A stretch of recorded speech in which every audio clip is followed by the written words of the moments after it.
Vivian and I, we grew up in Harlem on 155th Street in the Polo Grounds. It was a rough neighborhood in the projects. It was just my mom, my dad, and Vivian and I. There weren't any siblings. We went to the schools in the neighborhood, and my father taught us to protect ourselves because we were in the projects. She was very smart. She had E.A. excellence, hundreds, very smart, very active. Her conduct was a little bit. Vivian and I met in 1982 in the Stevenson High School hallways. I had just come back from Puerto Rico, I had completed freshman year in Puerto Rico and I'd come to New York. And I always saw her in the hallways. She was completely captivating. She was just vivacious, a smile that would pierce your heart, and this look that just penetrated into your soul. I've known Vivian for, I would say about 34 years, close to 34 years. We met through my god sister, Irene Raju, who introduced us, and surprisingly, we grew up in the same neighborhood, Boogie Down Polo Grounds. That's where we were from. Mayor parte de su vida ella estuvo conmigo.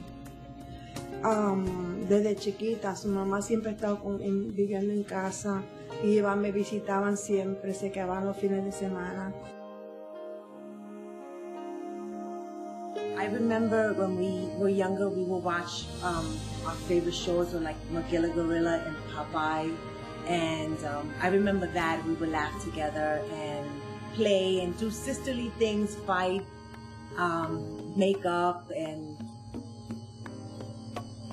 just be together and until we grew up and kind of grew apart. Vivian had it hard. Everything for her was hard. Vivian was torn, searching, longing, wanting love, comfort, security.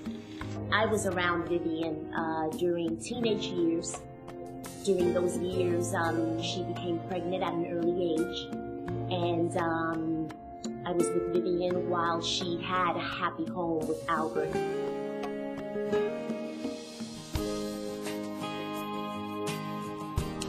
When Vivian's relationship with Albert ended, it was difficult. She was young. She already had a 7-year-old. She was in the midst of she had 2 jobs at times. She had to manage to raise a child on her own, and that poses tremendous challenges. Life wasn't easy. Mom, she went through a lot, and she never wanted me to be hurt. She wanted me to do better. She wanted me to finish school. She wanted me to be a better parent. She wanted me to be an advocate. She wanted me to do better than her, and I'm strong because of my mom.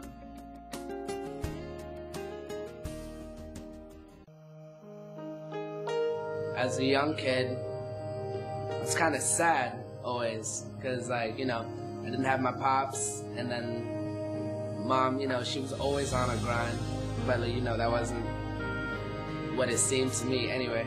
Like, she was always out and stuff, and like, I was always left with my sister, forced to just like, you know, follow her around wherever she went, because she was responsible for me. So like, not seeing her much just got me angry at her for no reason. But then like, you know, growing up, I learned word of mouth, like what she was really doing, like in the meantime and stuff, and like she was just trying to put food on the table and like make sure we were, you know, clothed and, you know.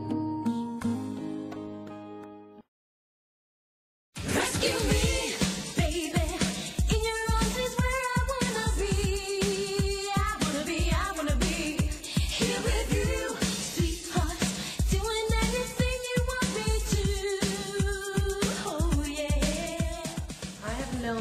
Vivian for, I'd say, 18 years. My first daughter was just about going to be 3 when I met Vivian.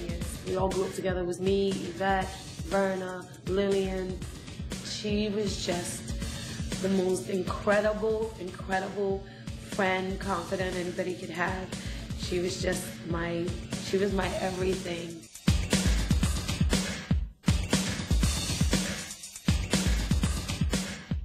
Me and Vivian go way back. I know Vivian since she's like 17 years old.